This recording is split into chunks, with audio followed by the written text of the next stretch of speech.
딸 결혼식을 앞두고 사진관을 찾아간 그날, 하늘은 유난히 맑았습니다. 오전부터 길거리는 활기가 넘쳤고 상가를 따라 늘어선 가게들마다 결혼 시즌을 맞아 분주해 보였어요. 한복집에서는 예복을 찾으러 온 사람들로 북적였고 맞은편 웨딩드레스 샵에서는 우아한 흰 드레스가 창밖에 걸려 지나가는 이들의 시선을 붙잡았죠. 저는 차에서 내리며 가볍게 호흡을 고르고 딸 지은이의 결혼 준비를 서두르는 기분에 살짝 들뜬 마음이었어요. 그러나 떠오르는 기억은 달랐습니다. 하늘을 올려다보자 곧바로 10년 전에 어느 날이 떠올랐어요. 그날도 이렇게 햇살이 밝았고 흰 구름이 부드럽게 흘러가던 때였죠. 흰 구름이 천천히 흘러가는 모습이 마치 10년 전 아들을 떠나보냈던 날과 같았습니다. 그 장면이 머릿속에서 겹쳐지자 잠시 시선이 허공에 멈췄어요. 길가에서 들려오는 차 소리와 사람들의 웃음소리가 희미해졌습니다. 민수는 교통사고로 갑자기 제 곁을 떠났고 그 후로 매일이 고통의 연속이었어요.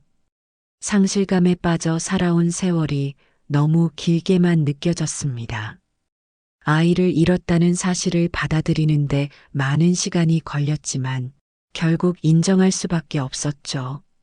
시간이 많이 흘렀지만 가슴 한구석에는 여전히 그 상처가 남아 있었죠. 가끔씩 길을 걸어가다 또는 집안 어딘가에서 민수가 남긴 흔적을 볼 때면 그리움이 퍼져왔어요. 이제는 어떻게든 평온을 되찾았다고 믿었는데 딸의 결혼을 준비하면서 다시금 여러 감정이 차올랐습니다. 특히 웨딩 사진을 인화하러 온 오늘 같은 날은 더 그랬어요. 제가 카메라를 들면 늘 함께 포즈를 잡아주던 아이였고 유독 사진 속에서 빛나던 모습을 생생히 기억하기 때문이죠. 딸 지은이의 행복한 순간을 기록하러 왔는데 문득 민수가 없다는 사실이 다시금 가슴을 쓰라리게 했습니다. 주말마다 가족 나들이를 나가면 민수가 특유의 장난스러운 표정으로 카메라 앞에 섰던 기억이 아련히 떠올랐어요. 그 아이는 조금만 사진을 찍어도 두 눈을 반짝였는데 셔터 소리가 좋다면서 제가 찍어주는 것보다 자기가 카메라를 잡고 찍고 싶다고 했죠. 짧았지만 우리 가족만의 많은 추억이 사진 속에 고스란히 담겨 있었는데 그 아이가 없다는 현실이 오늘따라 너무 선명했어요. 카메라를 들고 웃고 있을 아들의 모습이 자꾸만 떠올랐어요. 사진관으로 들어가기 전에 차창 밖으로 잠시 시선을 돌렸습니다. 주차장 맞은편 작은 공원에서는 아이들이 축구공을 차며 뛰어놀고 있었는데 그중 한 아이가 넘어지자 친구들이 달려와 손을 내밀어 일으켜 주었어요. 그 모습을 보며 괜히 가슴이 뭉클해졌습니다. 저도 문득 민수 어릴 적에 저런 일이 자주 있었지 하는 생각이 들었거든요. 하지만 마음을 진정시키고 딸 결혼식 사진을 잘 인화해야 한다는 일념으로 사진관 문을 향해 걸어갔죠. 사진관 문을 열자 작은 종소리가 울렸습니다. 낯선 장소였지만 깨끗하게 정돈된 내부가 눈에 들어왔어요. 벽면에는 다양한 가족 사진과 웨딩 사진이 정성스럽게 진열되어 있었고 조명이 부드럽게 비춰서 따뜻한 느낌을 줬죠. 서가 한편에는 앨범과 액자가 잔뜩 놓여 있었는데 하나씩 살펴보면 재밌겠다 싶었습니다. 그런데 그때 안쪽에서 목소리가 들려왔어요. 잠시만요. 그 목소리에 심장이 멈추는 듯 했습니다. 낯설지 않은 음색이었고 제 의식 깊은 곳을 건드렸어요. 돌이켜보면 민수가 자라면서 소리도 함께 자라듯 목소리가 조금씩 바뀌긴 했지만 그래도 아들의 특유의 울림이 있다는 걸 저는 알고 있었습니다. 너무나 익숙한 그 음색, 믿을 수 없었죠. 그토록 익숙한 느낌을 들게 한 사람은 세상에 민수밖에 없으니까요. 카운터에서 고개를 숙이고 있던 청년이 천천히 얼굴을 들었습니다. 그 순간 저는 움직일 수 없을 만큼 놀라고 말았어요. 해가 유난히 밝아 가게 안으로 들어오는 햇빛이 청년의 윤곽을 선명하게 비추었죠. 눈이 마주치는 순간 세상이 정지했어요. 마치 제 주변의 공기가 굳어버린 것처럼 아무 소리도 들리지 않았습니다. 그건 분명 민수였습니다. 아무리 눈을 의심하려 해도 저의 가슴 속에서 일어나는 격렬한 감정이 이를 증명해줬어요. 그 청년의 이마 곁으로 흘러내린 머리카락, 그리고 살짝 굴곡진 콧날이나 턱선마저도 민수와 너무 닮아 있었습니다. 한순간 환영이 아닐까 생각했지만 그런 의심조차 사치처럼 느껴졌죠. 10년이란 세월이 지났지만 어머니가 자식을 알아보지 못할 리 없었죠. 하지만 그의 눈에서는 아무런 반응도 없었습니다. 그가 무표정하게 저를 바라보는 동안 제 가슴은 미칠 듯 뛰었어요. 저를 전혀 기억하지 못하는 듯한 그 표정이 낯설었고 동시에 어떻게 이럴 수 있는지 이해가 되지 않았습니다. 나를 알아보지 못했어요. 그 순간 저는 무슨 말을 해야 할지도 모른 채 온몸이 얼어붙은 듯 했습니다. 마치 시간이 거꾸로 돌아가거나 아니면 꿈속에서 헤매는 기분이었습니다.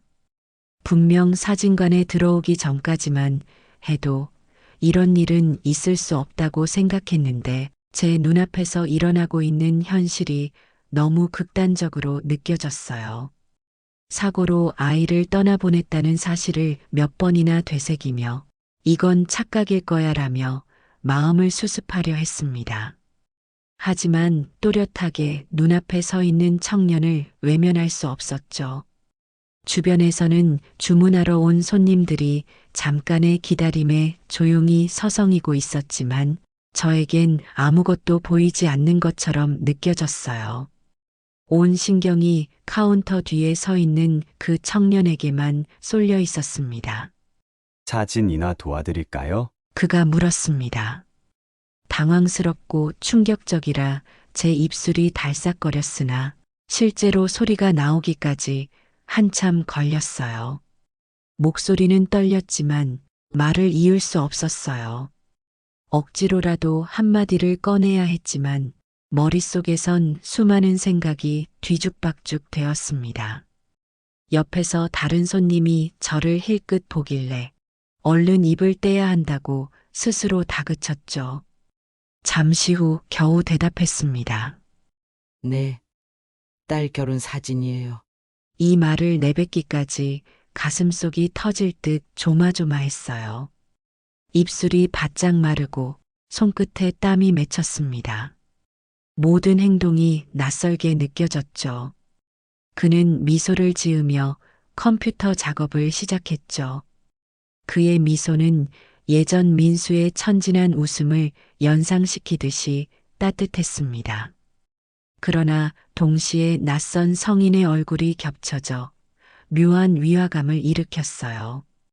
카메라 렌즈를 들여다보며 장난치던 또 어릴 적에 갖고 싶다던 낡은 폴라로이드를 못 사줘서 울던 그 모습이 아른아른 생각났습니다. 하지만 지금 이 청년은 그저 친절한 사진사처럼 차분하게 일을 처리하고 있었죠. 그의 왼쪽 귀 뒤에는 작은 흉터가 있었습니다. 거기에 시선이 고정되는 순간 몸이 저릿해졌어요. 민수가 5살 때 자전거에서 떨어져 다쳤던 바로 그 자리였어요. 당시 여름이었는데 동네 골목길을 한 바퀴 돌다가 넘어졌죠. 저는 동네 병원에 부랴부랴 달려가면서 아이가 크게 다친 건 아닌지 애가 탔어요. 결국 며칠간 상처 부위를 잘 소독해주고 흉터가 아주 작게 남았다고 의사 선생님이 말했는데 그게 지금 눈앞에 보이고 있는 겁니다. 손이 떨려왔습니다. 예상치 못한 기시감이 온몸을 휘감았어요. 어떻게 이런 일이 가능한 걸까요?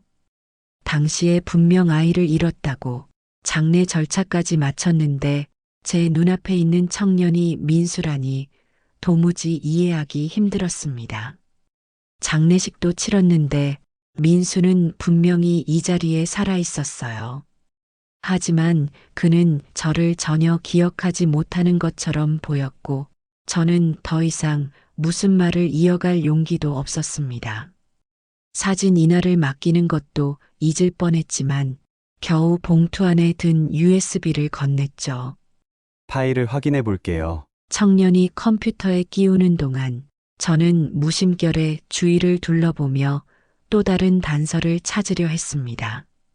그러나 매장 여기저기에 놓인 소품들과 사진 외에는 그가 어떤 사람인지 알 수 있는 흔적이 보이지 않았어요.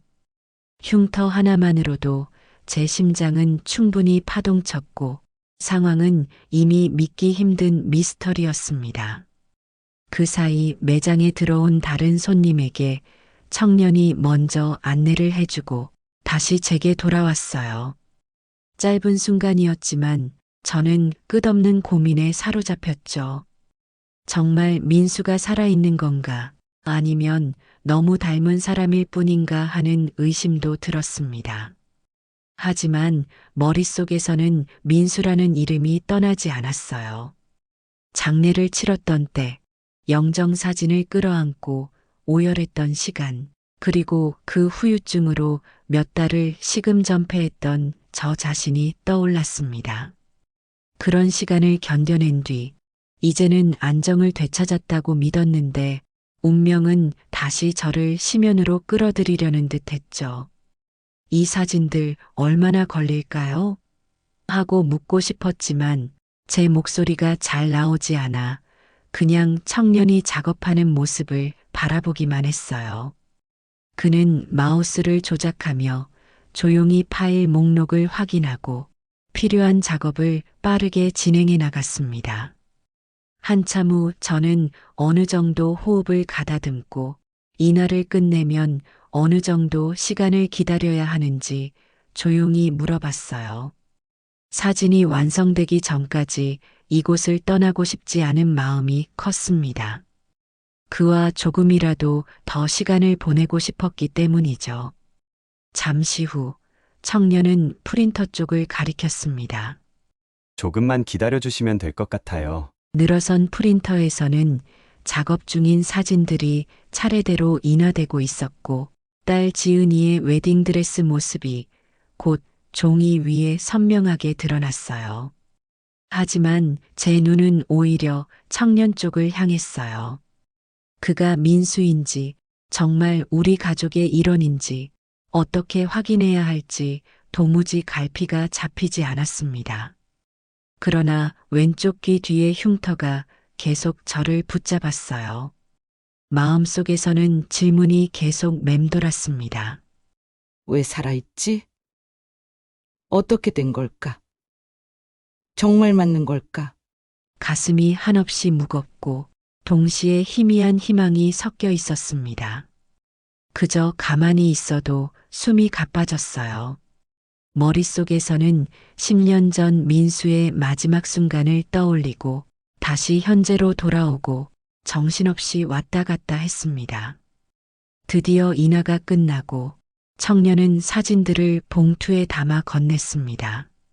저는 봉투를 받아들었지만 어떤 표정을 지어야 할지 모르겠다고 느꼈죠.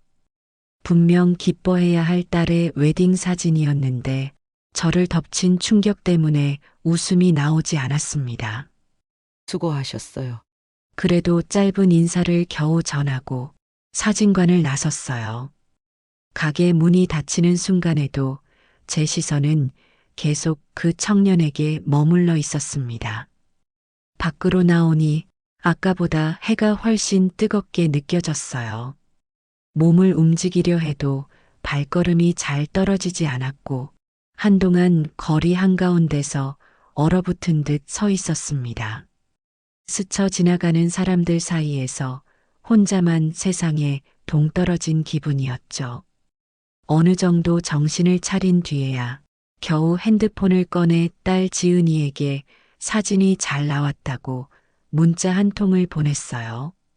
하지만 속마음은 전혀 다른 곳에 가 있었고 딸에게 말하지 못할 비밀이 생긴 듯한 기분이 들었습니다. 저는 차로 돌아가서 한참 앉아 있었습니다. 인화된 사진을 다시 꺼내 볼 엄두조차 나지 않았어요. 제발 착각이기를 바란다 싶은 마음 반, 정말 우리 민수라면? 이런 희미한 소망 반이 뒤섞인 채로 숨을 고를 수밖에 없었죠. 여전히 심장은 빠르게 뛰고 손끝은 계속 떨려왔습니다. 이 모든 일이 단 한나절 만에 벌어진 거라니 믿기지 않았어요.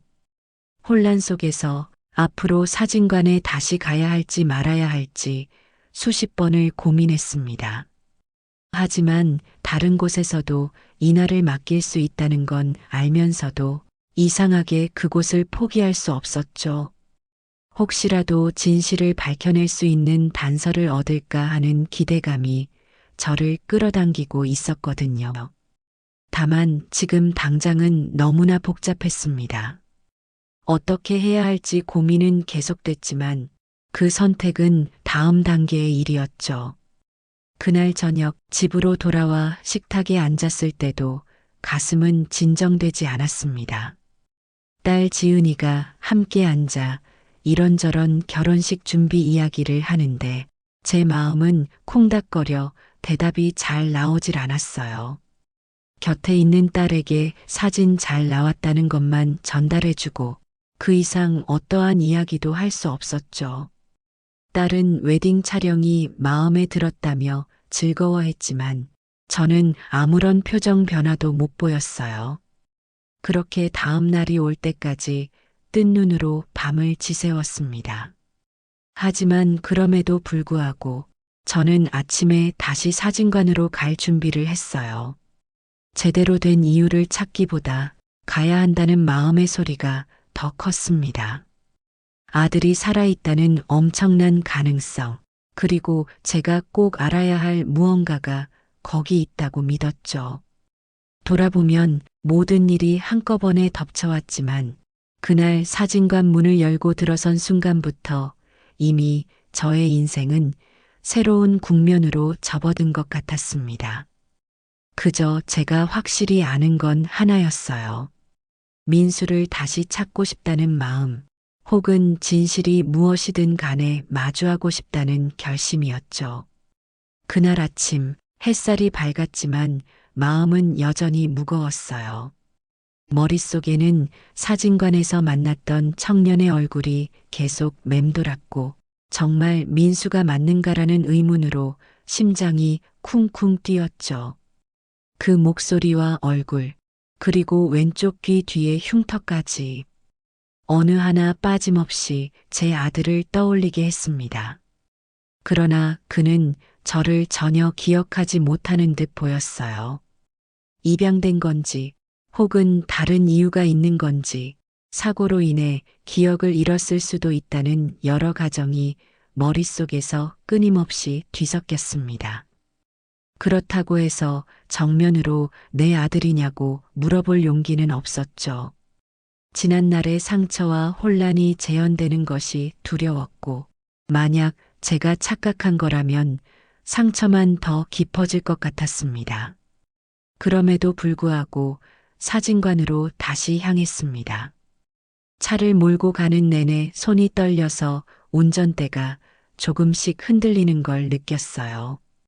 길을 달리다 신호에 걸리면 차창 밖을 멍하니 바라보며 머리를 식히려 애썼습니다. 짙은 회색 건물들 사이로 출근을 서두르는 사람들이 보였고 어떤 이는 커피를 들고 분주히 뛰어가고 있었죠. 그런 일상적 풍경에도 제 마음은 지쳐 있었습니다. 사진관 앞에 도착했을 때 문득 주변 상점들이 눈에 들어왔어요.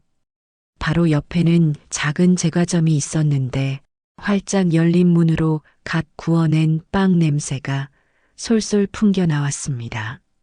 안에 손님이 많은지 가게 문간에 줄이 길게 늘어서 있더군요. 그 모습을 잠깐 바라보며 맛있는 빵이라도 사서 사진관에 가볼까 하는 생각이 스쳤지만 막상 몸이 움직여지지 않았습니다.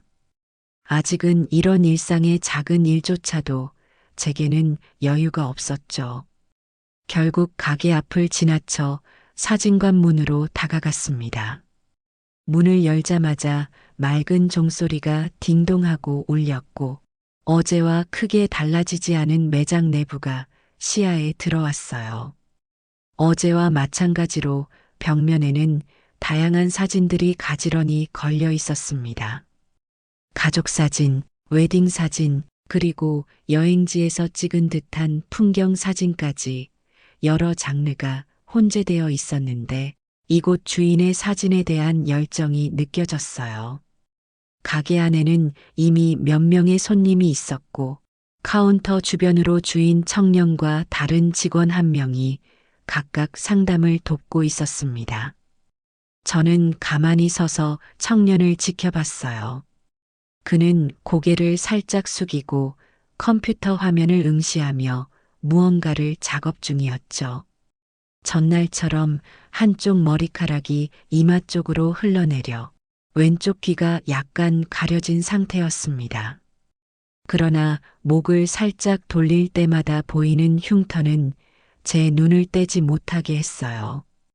이윽고 제 차례가 되었고 저는 천천히 카운터 앞으로 걸어갔습니다. 그 청년은 어제처럼 반갑게 인사를 건네진 않았지만 예의 바른 태도로 물었습니다. 무엇을 도와드릴까요? 여전히 저를 알아보지 못한다는 사실에 가슴이 시렸어요. 하지만 이번에는 제가 결심한 바가 있었죠. 확인해야 할 것들이 있었고 그렇게 하지 않으면 앞으로 한 발짝도 나아가지 못할 것 같았습니다. 사장님, 성함이 어떻게 되세요? 새로운 인하를 요청하기 전에 저는 최대한 자연스럽게 물어봤습니다. 그 청년은 고개를 살짝 들며 저를 바라보았죠. 그 눈빛에는 여전히 낯선 기색이 깃들어 있었지만 질문에 대답하는데 큰 망설임은 없어 보였어요. 김준호입니다. 짧은 대답이지만 제 심장을 다시금 흔들어 놓았습니다. 민수라는 이름은 온데간데 없었고 준호라는 전혀 다른 이름으로 지금까지 살아온 게 틀림없었죠. 저는 혹시나 제가 착각하고 있었던 건 아닐까 하는 의구심이 다시 스멀스멀 피어올랐습니다. 그러나 왼쪽 귀의 흉터나 어제 느꼈던 직감은 절대 흔들리지 않았어요. 조금 더 용기를 내보기로 했습니다. 혹시 사고를 당한 적이 있으신가요? 입술이 굳어 자꾸 말이 막혔지만 결국 질문이 튀어나왔습니다. 그는 잠시 작업을 멈추고 놀란 눈으로 저를 바라봤어요. 분위기가 일순간에 무거워지는 게 느껴졌습니다. 제가 너무 갑작스럽게 사적인 질문을 던진 건 아닌지 걱정되었지만 이미 입 밖으로 나간 말이었죠. 10년 전에 큰 사고가 있었다고 들었습니다. 기억은 없지만 그때 부모님을 잃었다고 해요. 어떻게 아셨죠? 그 말에 가슴이 덜컥 내려앉았습니다. 부모님을 잃었다고 해요라는 표현이 제 귀에 맴돌았어요. 분명 사고로 인해 삶이 크게 바뀐 모양이었습니다. 저는 여러 혼란과 충격을 머릿속에서 정리하기 힘들었지만 적어도 하나는 확신할 수 있었죠. 그는 민수와 같은 시기에 같은 방식으로 가족과 헤어졌고 지금껏 기억 없이 새로운 이름으로 살아왔다는 사실. 가게 안다른 손님들이 뒤에서 기다리고 있었기에 더 깊이 묻는 건 무리라고 판단했어요. 저는 사실을 자꾸 파고들면 상대를 불편하게 만들지도 모른다는 생각이 들었습니다. 한편으로는 마음이 급하기도 했습니다. 정말 내 아이가 맞다면 어떻게 확인해야 하지? 이 사람에게 더 상처를 주지 않으려면 어떻게 해야 하지? 끝없이 질문이 꼬리를 물었지만 당장 해결할 수 있는 일은 아무것도 없어 보였어요. 그렇게 심란한 마음을 안고 사진관을 나왔습니다. 문 너머로 나오자마자 다리에 힘이 풀려버릴 듯한 느낌이 들었어요. 잠시 가게 앞 벤치에 앉아서 가슴을 진정시켜야 했습니다. 이른 오후였는데도 거리에 사람들은 여전히 바쁘게 오갔고 저 혼자만 또 다른 세상에 떨어져 있는 듯 멍하게 시간을 보냈어요. 머릿속은 백지 상태가 되어버렸고 오직 민수가 살아있다는 걸까? 라는 생각만 맴돌았습니다.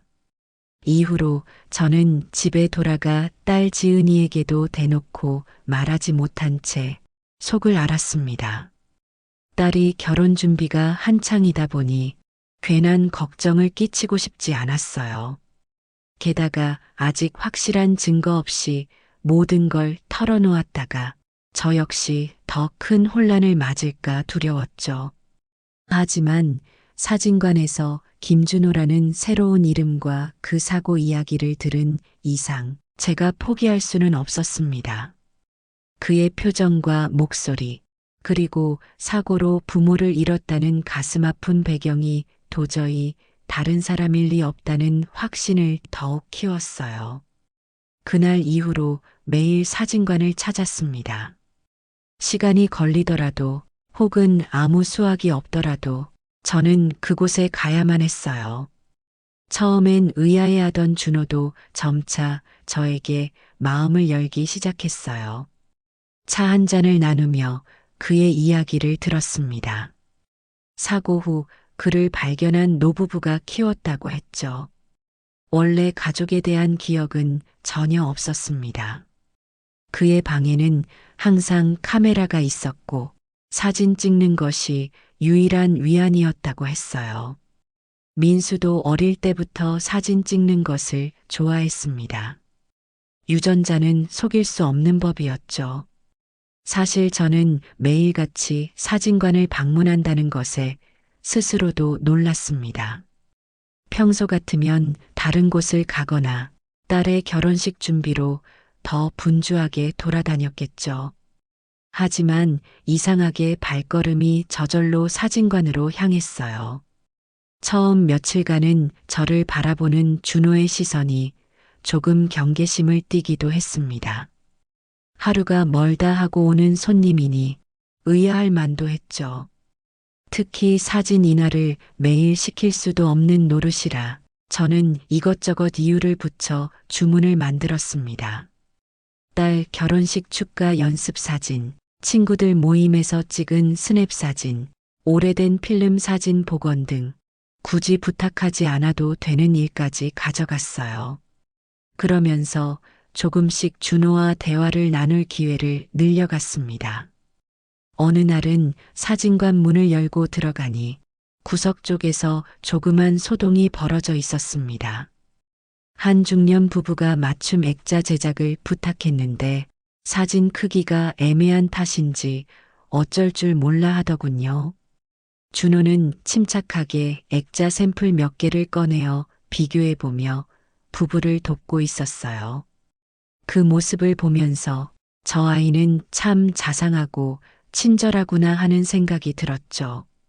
민수도 어릴 적부터 주변 사람들을 잘 도왔고 조금이라도 뭔가를 해주고 싶어 하는 마음이 강한 아이였는데 그런 성향까지 똑같아 보였습니다. 차를 마시며 그의 어린 시절 이야기를 잠깐 들은 적이 있어요. 노부부와 함께 살게 된 뒤 기억을 거의 잃은 상태로 새 삶을 시작했다는 얘기였죠. 당시 병실에서 처음 깨어났을 때 여기가 어디냐는 말조차 못할 정도로 몸이 쇠약했고 사고 이후 한동안 언어에 어려움을 겪었다고 했습니다. 그러다 차츰 기력을 회복하면서부터 노부부의 따뜻한 보살핌 속에서 사진을 취미 삼아 조금씩 마음을 치유했다고 해요. 그 얘기를 듣는 내내 저는 눈물이 쏟아지려는 걸 간신히 참았습니다. 마음 같아선 너가 바로 민수야라고 달려가서 끌어안고 싶었지만 아직 그를 너무 갑자기 몰아붙이면 안 될 것 같았어요. 그러면서 저는 매일같이 사소한 일들을 챙겨가곤 했습니다. 때로는 열쇠고리에 달 수 있는 작은 카메라 장식을 선물해주고, 때로는 제과점에서 맛있는 빵을 사와서 오늘도 수고하신다며 건네기도 했죠. 그는 처음엔 당황해 하면서도 제 성의에 고맙다는 말을 서서히 하기 시작했습니다. 가게의 다른 직원들도 저를 알아보고 살짝 웃어주곤 했어요. 오늘도 오셨네요. 이런 소소한 상호작용을 통해 준호와 저는 점점 가깝게 느껴졌습니다. 하지만 그에게 제 마음 깊은 곳의 진실을 모두 털어놓을 수는 없었어요. 혹여 그에게 큰 충격이 될까 두려웠고, 제 자신도 사실을 확인하기 전까지는 조심스럽게 접근해야 한다는 생각이 들었습니다. 아직은 그가 김준호라는 이름으로 살아가는 현재의 삶이 있고, 그가 소중히 여기고 있는 양부모님도 존재하니까요. 어떤 식으로든 그의 인생을 또 뒤흔드는 일이 될 수 있을 테니 조급하게 굴 수 없었습니다. 그럼에도 불구하고 저는 집에 돌아올 때마다 옛 앨범과 민수의 물건들을 꺼내보며 확인을 거듭했어요. 특히 5살 때 자전거 사고로 생긴 흉터가 정확히 어느 위치였는지 사진으로 다시 살펴보기도 했습니다. 앨범 속에 담긴 민수의 표정을 마주할 때마다 사진관에서 마주친 준호의 현재 모습이 겹쳐져 가슴이 저릿해졌어요. 하루아침에 모든 걸 단정 지을 수 없다는 걸 알면서도 어떤 결론을 향해 한 걸음씩 다가가고 있음을 느꼈죠. 그렇게 시간이 흘러 어느 날 저는 사진관을 찾기에 앞서 마트에서 좋은 차와 간단한 다과를 샀습니다. 조용한 날이면 함께 차를 나누며 더 많은 이야기를 들을 수 있을 거라는 기대가 있었어요. 문을 열고 들어가니 오늘은 손님이 많지 않았고 준호도 비교적 여유로운 표정이었습니다. 저는 기다려서 그가 잠시 쉴 타이밍을 포착해 가져온 차를 내밀었죠. 그날은 그가 조금 더 속 깊은 얘기를 해줬는데 아직도 아침에 일어날 때면 머리가 띵하고 아프기도 하고 사고 전의 기억이 전혀 떠오르지 않아 답답할 때가 많다고 했어요. 저는 그를 조심스레 응시하며 마음속으로 과연 언제쯤 너는 기억을 찾게 될까라는 생각을 했지만 굳이 입 밖으로 꺼내지 않았습니다. 그리고 며칠 뒤 저는 결심을 했습니다. 이제 더는 머릿속으로만 곱씹을 수 없었고 확실하게 확인하는 수단이 필요했어요. 가족 앨범을 꺼내 한 장 한 장 살펴보면서 어떤 사진을 가져가야 하나 고민했죠. 민수가 아주 어릴 때 찍은 사진부터 초등학교에 입학하던 날, 그리고 친구들과 놀러 갔을 때 찍은 사진까지 다양한 시기가 있었습니다. 그 중에서도 특징이 뚜렷하게 보이는 민수의 어린 시절과 조금 더 자란 모습이 고루 담긴 사진들을 골라냈어요. 저는 그 앨범을 품에 안고 집을 나섰습니다. 다시 사진관 문을 열며 이번에는 제발 진실이 밝혀지기를 바라는 마음이 간절했죠. 어느 날 그에게 우리 가족 앨범을 가져갔습니다. 가게 안에는 마침 손님이 거의 없었고 준호도 쉴 틈이 보였습니다. 저는 조심스레 앨범을 꺼내어 그의 앞에 놓았어요. 떨리는 손으로 민수의 사진을 보여주었어요. 이 아이가 내 아들이에요. 10년 전 사고로 잃었다고 생각했죠? 그 순간 준호의 얼굴이 급격히 창백해졌습니다. 저는 그의 반응이 어떨지 몰라 더 긴장됐어요. 앨범 속 사진을 바라보는 그의 눈동자는 복잡한 감정을 드러내고 있었습니다. 분명 사진 속 소년이 자신과 너무 닮았다는 걸 눈치채고 있는 듯 보였죠. 그럴 수가. 그가 중얼거렸습니다. 제가 보여준 사진은 민수가 조금 자란 후 초등학교 3학년 무렵에 찍은 것으로 얼굴 특징이 지금의 준호와도 꽤 흡사했어요. 이제는 제 뇌리 속의 확신과 그의 혼란스러운 표정이 맞물려 한 덩어리가 된 듯 했습니다. 분위기는 무겁게 가라앉았고 그는 갑자기 두통을 호소하며 의자에 주저앉았죠. 혼란스럽고 충격적인 상황이 뇌리를 휘감은 듯 보였어요. 저는 다급하게 가게 안을 둘러보며 물이나 차를 가져다 주려 했지만 마땅한 게 보이지 않아 당황스러웠습니다. 그는 손으로 관자놀이를 꾹 누르며 고개를 숙였고 미세한 떨림이 전해졌어요. 흐릿한 기억의 조각들이 돌아오기 시작한 것 같았어요. 어쩌면 잃었던 과거의 한 부분이 이 앨범 사진을 통해 조금씩 깨어나는 건지도 모른다고 생각했습니다. 저는 어떻게든 그를 진정시키려 애썼지만 섣불리 괜찮냐고 묻기조차 조심스러웠어요. 제 행동 하나가 그에게 또 다른 혼란이나 상처가 될 수 있다는 두려움이 컸으니까요.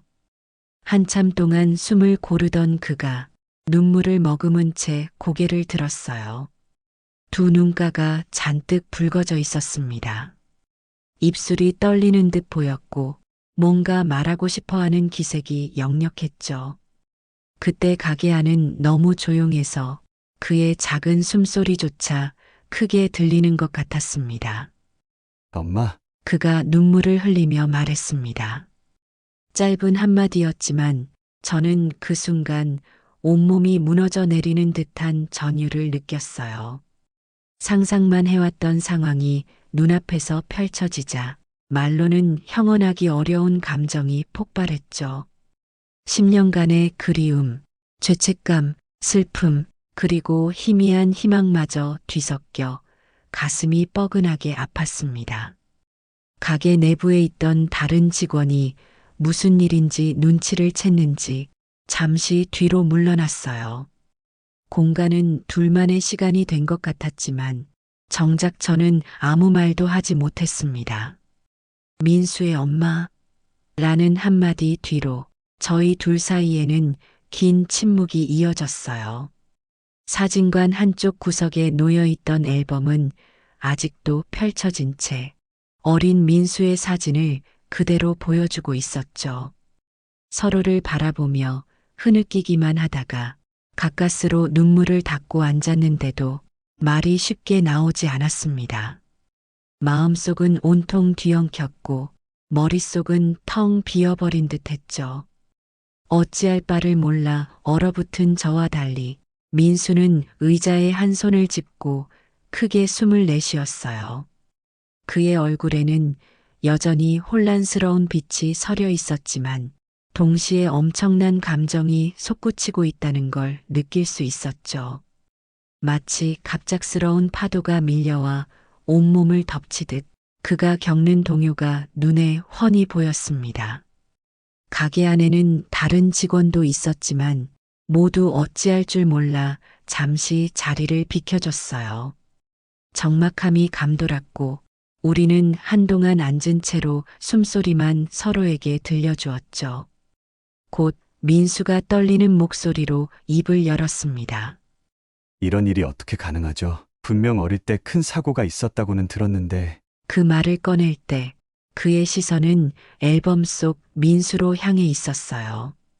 유독 닮아 있는 얼굴에 거짓말처럼 동일한 상처까지. 하지만 이름도 다르고 지낸 환경도 전혀 달랐던 인생이 단숨에 연결되려니 얼마나 충격이 컸겠습니까? 나도 한동안 믿을 수 없었어. 이 말 한마디가 제 입에서 흘러나오기까지 가슴이 격렬하게 뛰었어요. 그래도 떨리는 손을 억지로 진정시키며 저는 이어서 조심스레 말했죠. 우리 확인해 봐야 할 것 같아. 너도 궁금하잖니? 그가 고개를 끄덕이려다 말고 잠시 정적에 머물렀습니다. 확실히 그의 내면에서는 여러 가지 생각이 교차하는 듯 보였어요. 과연 과거의 가족이 맞다면 10년간 쌓아온 모든 것이 흔들릴 텐데 동시에 잃어버린 조각을 찾을 수 있는 기회이기도 했으니까요. 어쩌면 그에게는 지옥 같은 고민이었을 겁니다.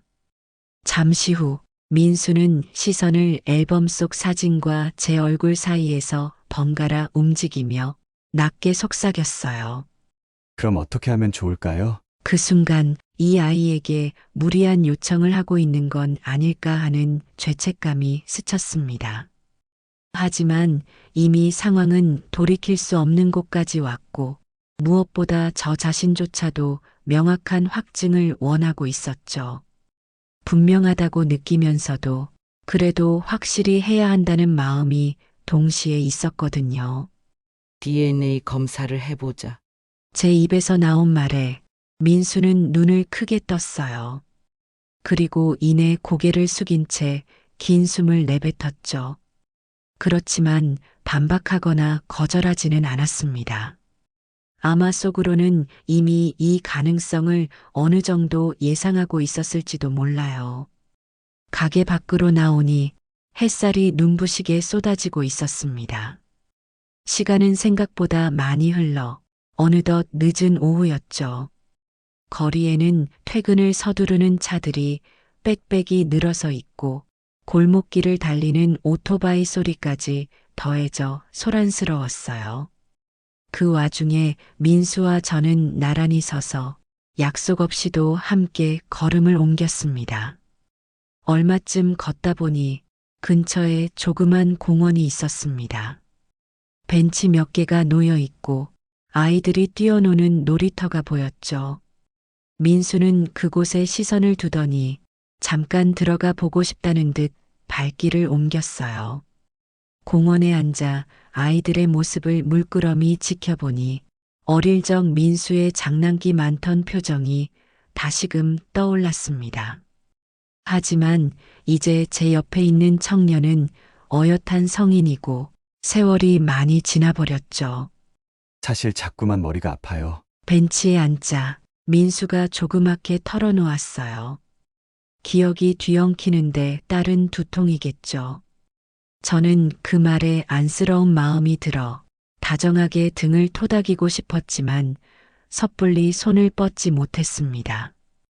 혹시나 모든 걸 강요하는 사람처럼 느껴질까 두려웠어요. 미안해. 너무 갑작스럽지? 제가 할 수 있는 건 그렇게 조심스러운 위로뿐이었습니다. 그는 가늘게 한숨을 쉰 뒤 놀이터 쪽을 바라보며 대답했죠. 아니요. 나도 모르는 채로 그냥 지나치기는 싫어요. 오히려 어떤 면에서는 마음이 좀 편해지는 것도 같아요. 잃어버린 조각을 찾고 있다는 느낌이 들어서. 그 한마디가 제 가슴을 울렸습니다. 잃어버린 조각. 10년 전 사고로 끊겨버린 인연. 그리고 그 뒤로 쌓아온 새로운 살. 민수 역시 그 중간 지점에 서서 어쩔 수 없이 두 가지 인생을 동시에 견뎌야 했을 겁니다. 그럼 내일쯤 병원에 가보면 어떨까? 내가 조금 알아봤는데 혈액 검사 등 간단한 방법으로 바로 진행할 수 있대? 불필요하게 장황하게 설명하지 않고 최대한 간단하게 제안했습니다. 민수가 또다시 부담을 느끼지 않도록 조심했죠. 민수는 잠시 망설이듯 주변을 살폈지만 결국 부드럽게 고개를 끄덕였어요. 그래요. 정확하게 알아야겠죠. 어쩌면 그게 우리 둘 다를 위해서 좋을 수도 있고. 그가 우리 둘 다를 위해라고 말했을 때 제 가슴 어딘가가 뜨겁게 달아올랐어요. 짧은 문장이지만 그 안에는 커다란 의미가 담겨 있었죠. 서로의 상처를 마주하고 상실과 재회의 여러 감정을 함께 겪는 시간이 시작될 거라는 예감이 들었습니다. 다음 날 아침 우리는 따로 연락해서 병원에서 만나기로 했어요. 저는 밤새 뒤척이느라 거의 한숨도 못 자고 새벽까지 앨범 속 민수의 사진들을 다시 보고 또 봤습니다. 민수가 어릴 때 좋아하던 만화책, 생일에 사주었던 카메라 장난감 등 온갖 기억이 뒤섞여 머리를 어지럽혔지만 이젠 되돌릴 수 없는 시간들이었죠. 그래도 한편으로는 확실해지면 민수도 조금 안정을 찾겠지 하는 희망을 품었습니다. 병원에 도착했을 때 민수는 이미 로비에 와 있었어요. 약간 피곤해 보였지만 그래도 결심이 서 있는 눈빛이었습니다. 접수대를 함께 찾아가서 검사에 필요한 서류를 작성했고 간단한 정보와 함께 체열 혹은 타액 채취 방법을 정했습니다.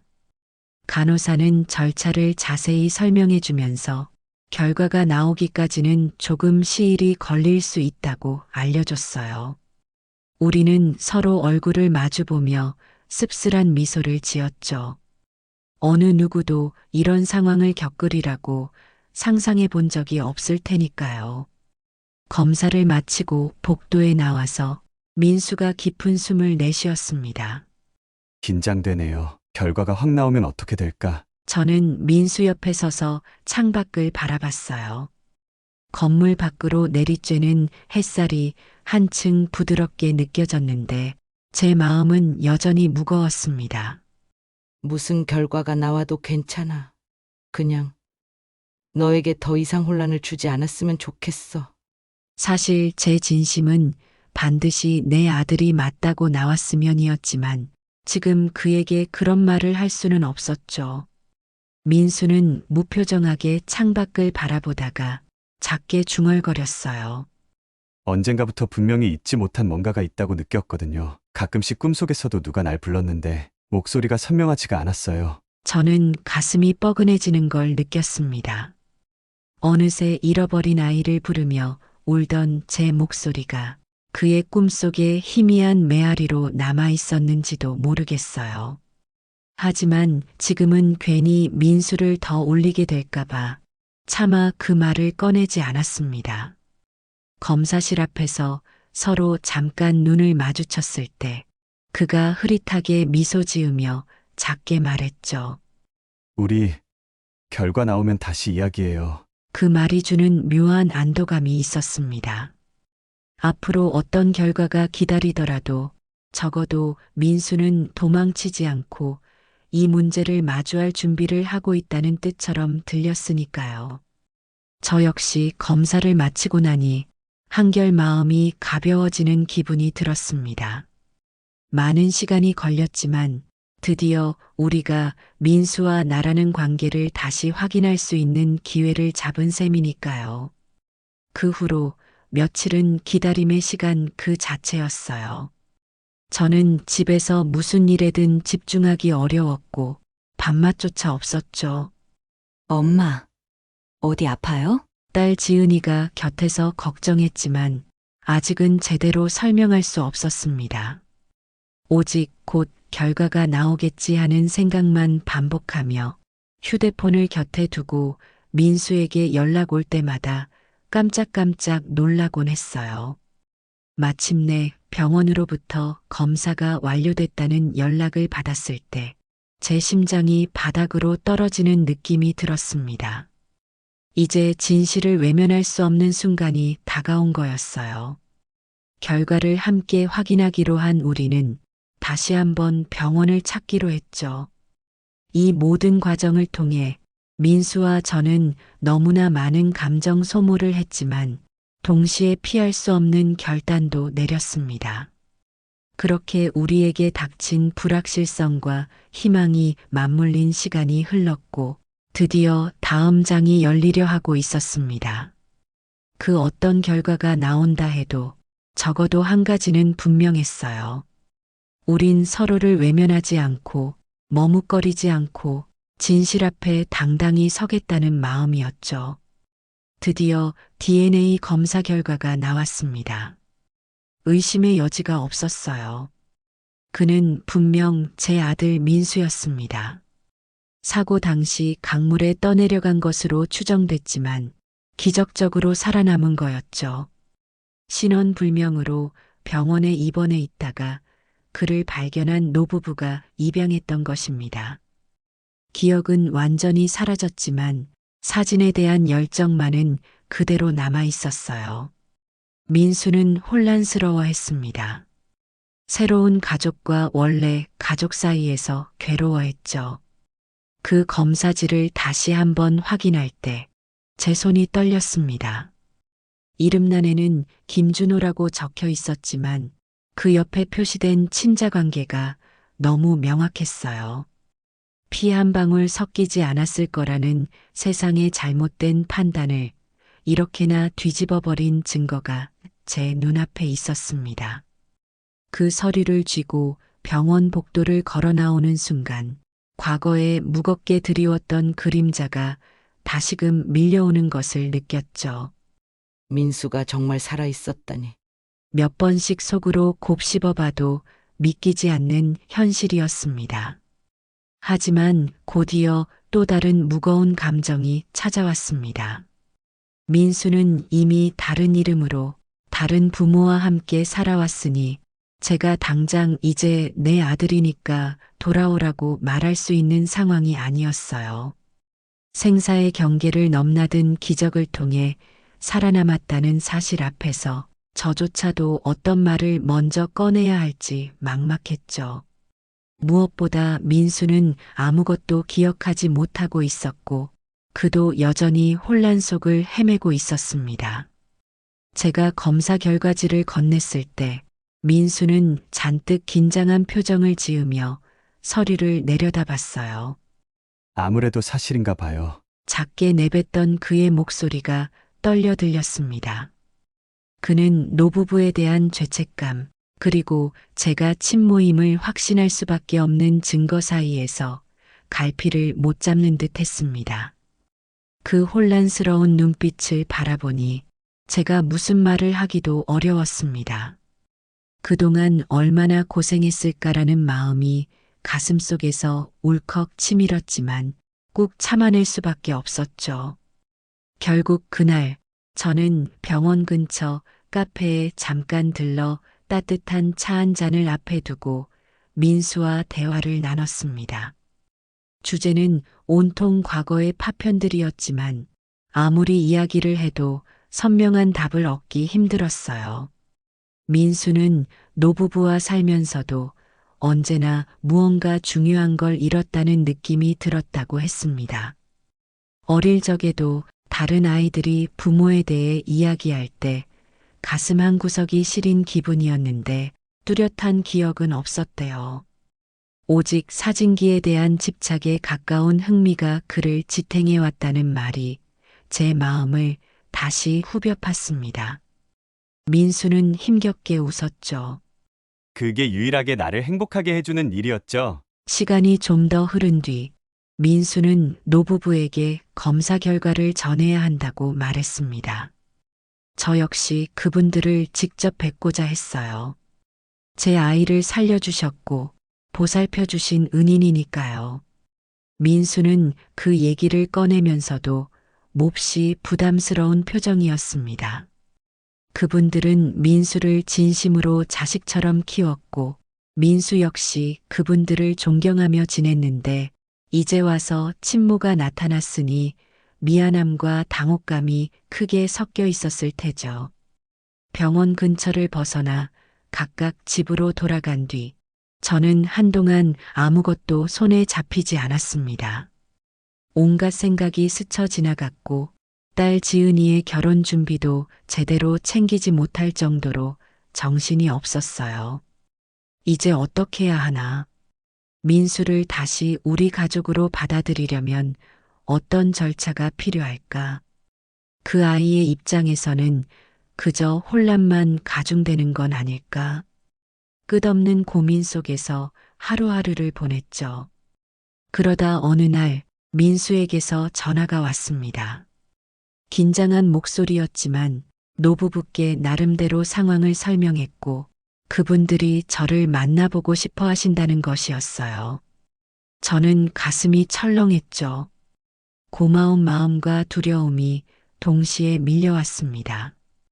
그런데도 만남을 피할 수 없으니 용기를 내서 약속을 잡았어요. 며칠 뒤 저는 민수와 함께 노부부가 사시는 곳으로 향하게 되었습니다. 노부부가 사는 집은 시골 마을 근처의 조용한 주택이었어요. 넓은 마당 한편에 작은 텃밭이 있었고 마을 앞길 건너편으로는 강이 잔잔히 흐르더군요. 그 풍경을 보니 민수가 그동안 어떤 환경에서 자랐는지 살짝 짐작할 수 있었습니다. 정갈하게 가꿔진 화단과 바람에 흔들리는 해먹이 마치 오래된 그림처럼 차분한 분위기를 더했어요. 문 앞에 다가가자 백발이 성성한 할머니와 온화한 표정의 할아버지가 나오셨습니다. 저는 잔뜩 긴장한 채 인사를 드렸죠. 처음에는 서먹했지만 노부부는 예상보다 차분한 태도로 저를 맞이했습니다. 특히 할머니는 눈시울을 붉히며 제 손을 잡고 말을 건네셨어요. 그동안 얼마나 애가 타셨을까? 이 아이를 그리워하셨을 텐데 우리가 너무 오래 데리고 있었나요? 저는 오히려 그 말이 죄송스럽고 감사해서 아무 말도 나오지 않았습니다. 민수는 옆에서 고개를 숙인 채 종종 제 표정을 살폈습니다. 거실에 마주 앉아 이야기를 나누자 노부부는 민수를 처음 만났을 때의 상황을 자세히 들려주셨습니다. 당시 민수는 혼수 상태로 병원에 있었고 보호자를 찾을 수 없어 오랫동안 방치됐다고 했어요. 이분들도 자녀가 있었지만 이미 다들 떨어져 살았고 병원 봉사를 하던 중 민수를 알게 되었다고 했죠. 어쩐지 그냥 지나칠 수 없다는 느낌에 조금씩 도움을 주다 결국 입양 서류까지 작성하게 되었다고 합니다. 민수가 깨어났을 때 아무것도 기억 못한다는 걸 알게 됐지만 이미 정이 깊어져서 쉽게 놓을 수가 없었다는 말씀이었어요. 그들은 오히려 저에게 미안함을 표했고 저는 연신 고개를 저으며 오히려 감사하다고 말씀드렸습니다. 제가 아니라 그들이야말로 민수를 살리고 돌봐주신 은인이라는 사실을 절감했어요. 그렇게 몇 시간 동안 우리는 차분히 이야기를 주고받았고 민수는 계속 고개 숙인 채였습니다.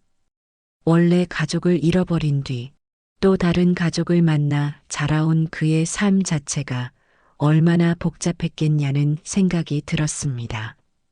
밤이 깊어갈 무렵 우리는 함께 식사를 나눴고 할머니가 손수 준비한 된장찌개와 밑반찬들이 차려졌어요.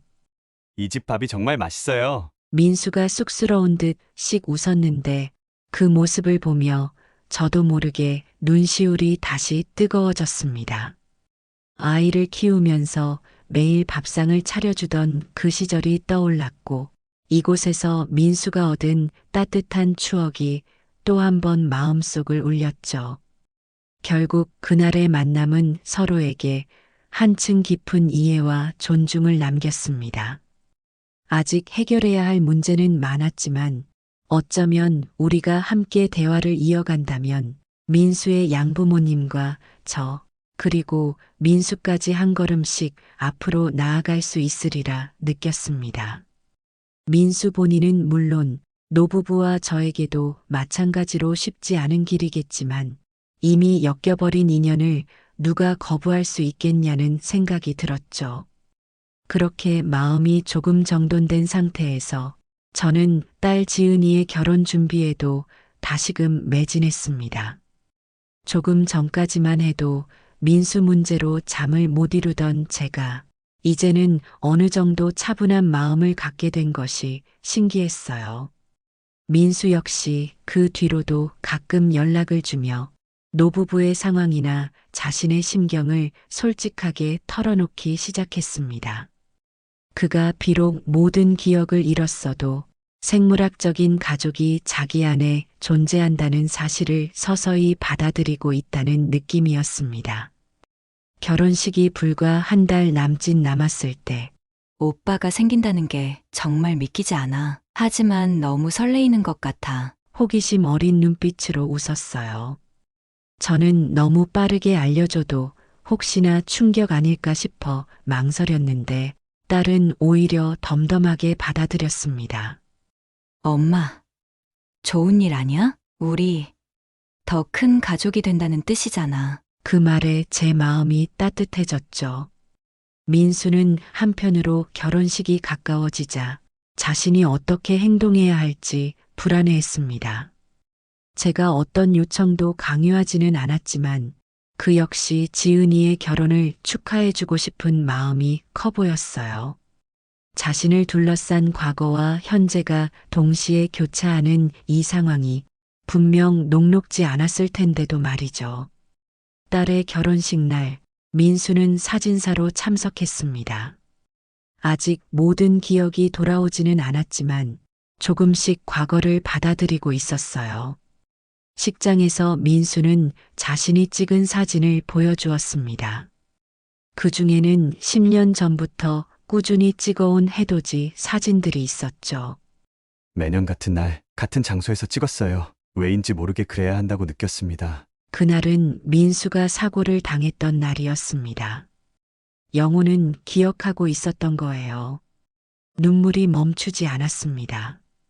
잃어버렸던 아들을 찾은 기쁨과 딸의 새로운 출발이 함께한 그 순간을 평생 잊지 못할 것입니다. 그 해돋이 사진들을 보며 저를 비롯해 가족들과 가까운 지인들까지 모두 깊은 울림을 느꼈어요. 민수가 저도 모르게 매년 그 시간, 그 장소를 찾아갔다는 사실이 너무 신기했고 동시에 슬프기도 했습니다. 마치 과거에 자신이 남긴 흔적을 쫓듯 영혼이나 무의식이 안내하는 길을 걸어온 게 아닐까 싶었어요. 딸 지은이는 부케를 들고 서서 눈시울을 붉힌 채로 민수를 바라봤죠.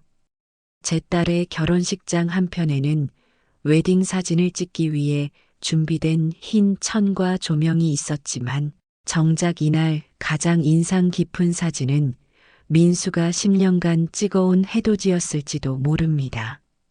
결혼식이 시작되자 분위기는 어느덧 환한 축복으로 가득 찼어요. 신랑과 신부가 서로를 바라보며 맹세를 주고받는 순간 주변의 모든 이들이 숨을 고르는 듯 고요해졌다가 이내 박수와 웃음소리가 터져나왔죠. 민수는 그 광경을 카메라에 담으면서도 자꾸만 울컥하는 감정이 솟아오르는 것 같았습니다.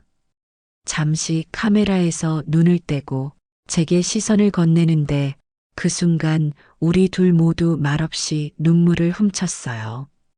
잃어버린 시간을 보상이라도 하듯 하필이면 지은이의 결혼식장에서 이런 기적 같은 가족의 재회를 경험하고 있으니 가슴이 벅차올랐습니다.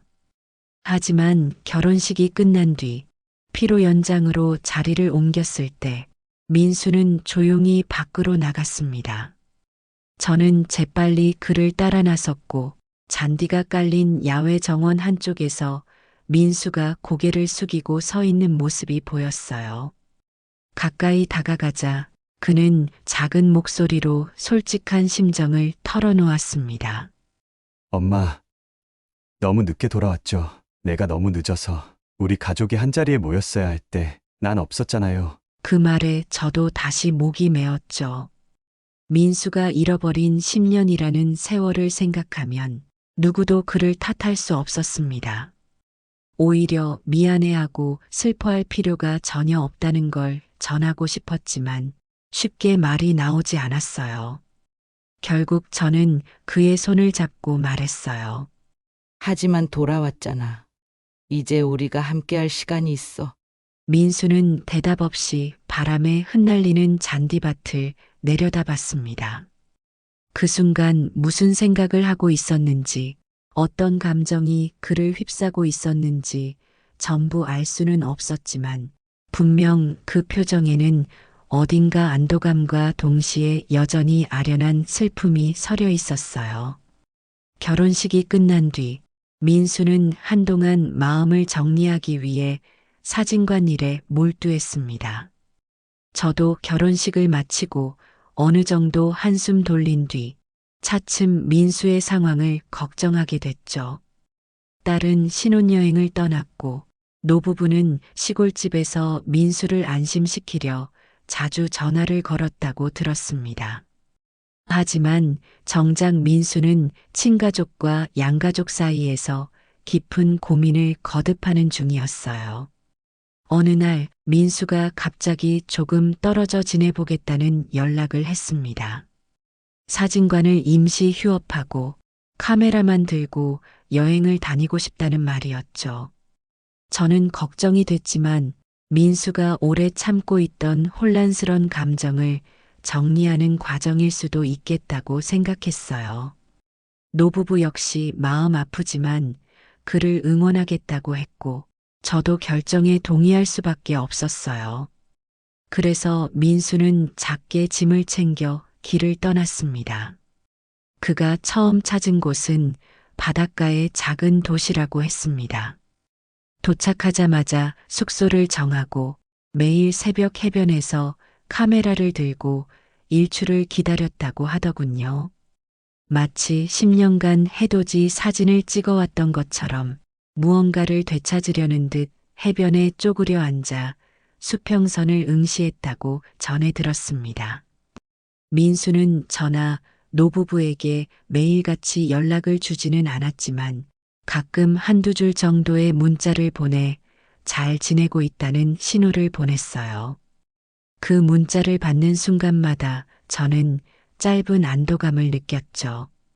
며칠 뒤 민수는 어느 고즈넉한 산사 근처에서 머물기도 했어요. 산길을 따라 오르다 보면 조용히 풍경을 바라볼 수 있는 절간이 나오는데 그곳에서 풍경 사진을 찍으며 지냈다고 합니다. 인터넷이나 전화가 잘 닿지 않는 곳이라서 며칠 동안은 아예 연락이 없기도 했어요. 그 시간을 통해 민수는 자신 안에 쌓인 슬픔과 궁금증을 조금씩 마주한 것 같았습니다. 물론 여행이 끝나자마자 모든 답을 얻는 건 아닐 테지만 적어도 그 과정이 의미 있는 걸음임을 느낄 수 있었죠. 그 사이 저는 노부부와 연락을 주고받으며 민수의 소식을 나눴습니다. 이 아이가 여유를 찾아 조금이라도 자신을 돌볼 수 있다면 그것만으로 우리도 행복해요. 저는 참으로 감사하고 또 미안한 마음이 교차했죠. 어쩌면 민수라는 이름조차 잊은 아이를 보살피며 키워낸 노부부야말로 저보다 더 오랜 시간 이 아이의 곁을 지켜줬다는 생각이 들었어요. 그러던 중 딸 지은이 부부가 신혼여행을 마치고 돌아와서 저에게 흥분된 목소리로 이야기했죠. 엄마, 우리 오빠를 한번 보러 가고 싶어요. 혹시 연락 닿으면 그곳에서 함께 보면 안 될까? 저는 고민했지만 지은이의 뜻이 너무나 간절하게 느껴졌습니다. 민수가 부담스러워할 수도 있다는 생각이 들었지만 동생으로서 새로운 가족을 알아가고픈 마음이 이해됐어요. 그래서 조심스레 민수에게 연락을 시도했습니다. 한참 만에 통화가 되었고 저는 지은이 부부가 형을 만나고 싶어 한다고 전했어요. 민수는 처음에는 망설이더니 결국 답해줬습니다. 이번 주말에 머물고 있는 곳을 알려줄 테니 한번 와볼래요? 바로 지은이가 머물고 있는 곳으로 함께 내려가기로 했죠. 민수가 있는 곳은 강원도의 한적한 산간 마을이었습니다. 구불구불한 도로를 달려 도착하니 펜션 옆에 작은 연못과 싱그러운 숲이 펼쳐져 있었어요. 지은이는 차에서 내리자마자 여기 공기 정말 좋다 하며 활짝 웃었고 저는 오래간만에 민수를 만날 생각에 가슴이 뛰었죠. 민수는 펜션 옆마당에서 카메라를 들고 서 있다가 우리를 발견하고 살짝 어색하게 손을 흔들었어요. 이윽고 지은이와 민수는 조용히 서로를 바라봤습니다. 분명 초면이었지만 이미 가족으로 이어진 인연 탓인지 둘 사이에 묘한 감정이 흐르는 것 같았어요. 안녕하세요, 오빠. 지은이는 부드럽게 말을 꺼냈고 민수는 빙그레 웃으며 대답했죠. 온전한 추억을 함께 쌓은 적 없는 두 남매가 새로운 형태의 우애를 발견하는 순간처럼 보였어요. 펜션 근처 수풀이 우거진 오솔길을 산책하면서 지은이는 결혼식 때 있었던 일들을 떠올리며 민수를 칭찬했습니다. 오빠가 찍은 사진 정말 멋있었어요. 특히 해돋이 사진은 가슴이 뭉클했어요. 민수는 쑥스럽다는 듯 살짝 웃음을 지었고 잠시 고개를 돌려 하늘을 올려다봤어요. 어쩌면 그 또한 내가 이 가족의 일부였구나라는 사실을 조금씩 실감해가는 중이었으리라 생각했죠. 저녁때가 되어 펜션 주방에서 간단히 식사를 하며 술잔을 기울이는 시간도 가졌습니다. 민수는 주로 지은이 부부에게 여행 중 찍은 사진을 보여주었는데 바다와 산사 그리고 들꽃으로 가득한 길 위의 풍경이 참으로 아름다웠어요. 다음엔 저도 같이 가도 돼요? 지은이는 눈을 반짝였고 민수는 그제야 한결 편안한 목소리로 그럼 환영이지. 하고 답했습니다. 한편 저는 그저 묵묵히 두 남매의 대화를 지켜봤습니다. 민수의 표정이 점차 밝아지는 걸 느끼면서 아직 끝나지 않은 여정이지만 이미 중요한 한 걸음을 딛고 있다는 걸 깨달았어요. 이렇게 소소한 일상 속에서 서로에 대한 마음을 확인하고 작은 웃음을 나누는 순간들이야말로 진정한 가족을 만들어가는 과정이 아닐까 싶었습니다. 늦은 밤 모두가 잠자리에 들기 전 저는 민수가 펜션 뒤편 작은 평상에 혼자 앉아 있는 걸 발견했어요. 가까이 다가가자 하늘을 손가락으로 가리켰습니다. 별이 엄청 많아요. 고개를 들어 바라보니 까만 밤하늘에 별이 잔뜩 박혀 있어 반짝였죠. 시골에서 자주 볼 수 있는 풍경이지만 서울에서 익숙해진 제게는 참 오랜만에 느껴지는 감동이었습니다. 그때 민수가 작게 중얼거렸습니다. 엄마 기억이 다 돌아오지는 않아도 우리 이렇게 함께 있으면 뭔가가 가슴 한구석에 채워지는 느낌이에요. 그 말에 저는 갑자기 울컥했지만 티내지 않으려 천천히 숨을 내쉬었어요. 민수가 조금씩 마음의 짐을 덜어내고 우리 가족의 품에 한 걸음씩 돌아오고 있다는 실감이 확 와닿았습니다. 다음 날 아침 지은이와 저는 펜션 근처 계곡을 함께 거닐었습니다. 짙푸른 물이 바위 사이로 흐르고 새소리가 곳곳에서 울려 퍼졌어요. 민수는 행복한 모습을 카메라에 담겠다며 연신 셔터를 눌렀죠. 좋은 장면을 많이 찍어둘게. 그가 생글생글 웃으며 말했을 때 저는 이 아이에게 사진이란 결국 인생 전체를 이어주는 연결고리였구나 하고 다시금 깨달았습니다. 며칠간의 짧은 재회 시간이 지나고 지은이는 아쉬움을 표현했습니다. 오빠, 가끔이라도 엄마랑 우리 집에 놀러 와요. 그래, 조만간. 민수도 대답을 남겼지만 약속 날짜를 잡지는 않았어요. 그래도 저는 그 어색한 약속이 언젠가 자연스럽게 이뤄질 거라는 믿음이 생겼습니다. 여행을 이어가든 사진관을 다시 열든 민수 스스로의 속도와 방식으로 우리에게 다가올 테니 제가 조급해야 할 일은 아니라고 생각했죠. 돌아가는 길, 지은이는 저에게 말했습니다. 왠지 이제야 엄마도 마음이 놓인 것 같아 보여. 오빠한테 좀 더 다가가 보고 싶어. 저는 그녀의 작은 손을 잡고 짧게 답했죠. 그래. 우리 함께 해보자. 가족이라는 이름이 단순히 피로만 이어지는 게 아니라 여러 갈등과 과정을 거쳐 굳건해지는 것임을 새삼 느꼈어요. 그 후로도 민수는 가끔씩 문자를 보내왔고 새로운 사진들을 전송하며 안부를 전했습니다. 시골집에 들러 노부부와 시간을 보내기도 하고 또 다른 지역으로 옮겨 일출이나 일몰을 찍기도 했어요. 그 과정에서 그는 김민수와 김준호라는 두 이름 사이를 조금씩 받아들이고 있었고 저와 노부부도 서로 기탄 없는 대화를 주고받으며 한 가정이 될 방법을 모색하기 시작했습니다.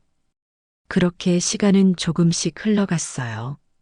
민수는 여행지 곳곳에서 찍은 풍경 사진을 종종 보내주었는데 바닷가의 해질 무렵을 담은 사진에서는 잔잔한 파도가 노을빛에 물들어 아름다운 색감을 뽐냈고 산골짜기의 계곡을 건너며 찍은 사진에선 청량한 물소리가 들리는 듯 생생했죠. 문자를 받을 때마다 저는 사진을 한 장 한 장 살펴보며 그가 이제는 민수라는 이름과 준호라는 이름을 둘 다 소중히 간직하고 있음을 느꼈습니다. 노부부 역시 일상 속에서 민수에게 안부 전화를 걸어주시곤 했어요. 그들의 따뜻한 말 한마디 한마디가 시간이 흐를수록 점점 더 끈끈한 가족애로 이어지는 듯 했어요. 저 역시 노부부와 자주 통화하며 서로의 근황을 전했습니다. 민수가 또 멋진 사진을 보냈네요. 다음엔 꼭 같이 가보고 싶네요.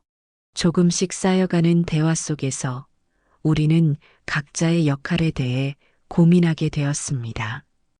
친부모와 양부모 모두가 그의 삶에서 함께 자리 잡기 위해선 서두르기보다 서로를 배려하고 존중하는 태도가 중요하다는 걸 깨달았어요. 결국 그 열매는 꽤나 빨리 맺혔습니다. 가을 문턱에 접어들 무렵 민수는 시골집으로 돌아와 노부부와 재회했고 마당에 작은 파티 테이블을 차려놓고 저를 초대했습니다. 노부부와 저는 처음 만났을 때처럼 어색한 기색 없이 밝은 표정으로 웃으며 마주 앉았죠. 민수는 그 자리에서 조심스럽게 말했어요.